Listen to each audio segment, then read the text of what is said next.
Тынчтык 20 жылдан бери шаарда турат. Көмүрдүн оорасын катуу тарттым дейт. Акыры үйүн газ менен жылыта турган болду. Кечинде келип аябай жагасың ысып кетет бир маал. Эртең менен турсаң кайра үйүң ыстап калат, убарасы көп болчу да. Жылдан жылга көмүр да кымбаттап, былтыр мисалы жана 7.000-8.000 кесте көмүр алдык да. 4-5 тонна көмүр жаап салабыз. Ал өз оорасына дагы маанилүү себептер бар дейт.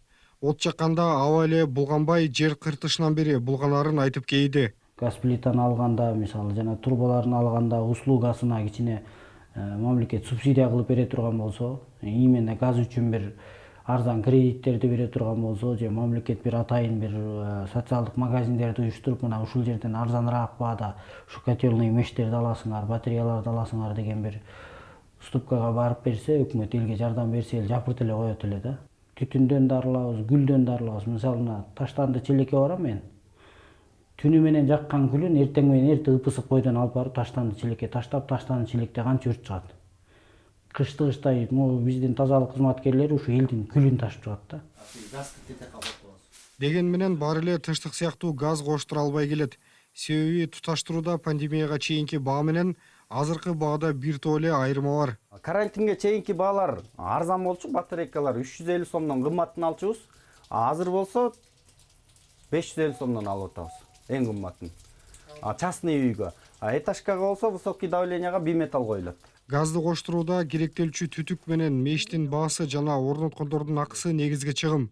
Анын баарын кошо келгенде кээ бир үйгө 100 000 сомдон ашык каражат керектигин айтып келишет. Кымбаттоонун себеби меш саткандарга да сезилген экен. Ошо 10 жылдан бери жылуулук тармагында иштейбиз. Газды колдонгон тенденция жылдан жылга көбөйүп жатат. Бирок акыркы жылдары, акыркы 2 жыл кризистин айынан деп ойлойбуз. Ошо тенденция, ошо график бир аз төмөндөдү. Анткени көмүр кантсе да арзаныраак болот да.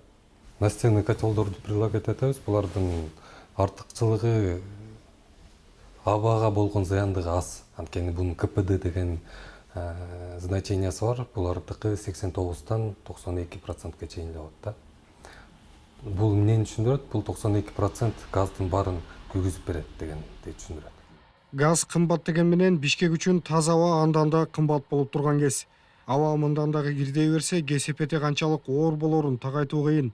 Ал ортодо туура эмес, колго эле жасалган мештерди орнотуп алып, иске ууланып калган үй бүлөлөр да кездешет. Шаар бийлиги азырынча түрдүү убадалар менен чектелгендей.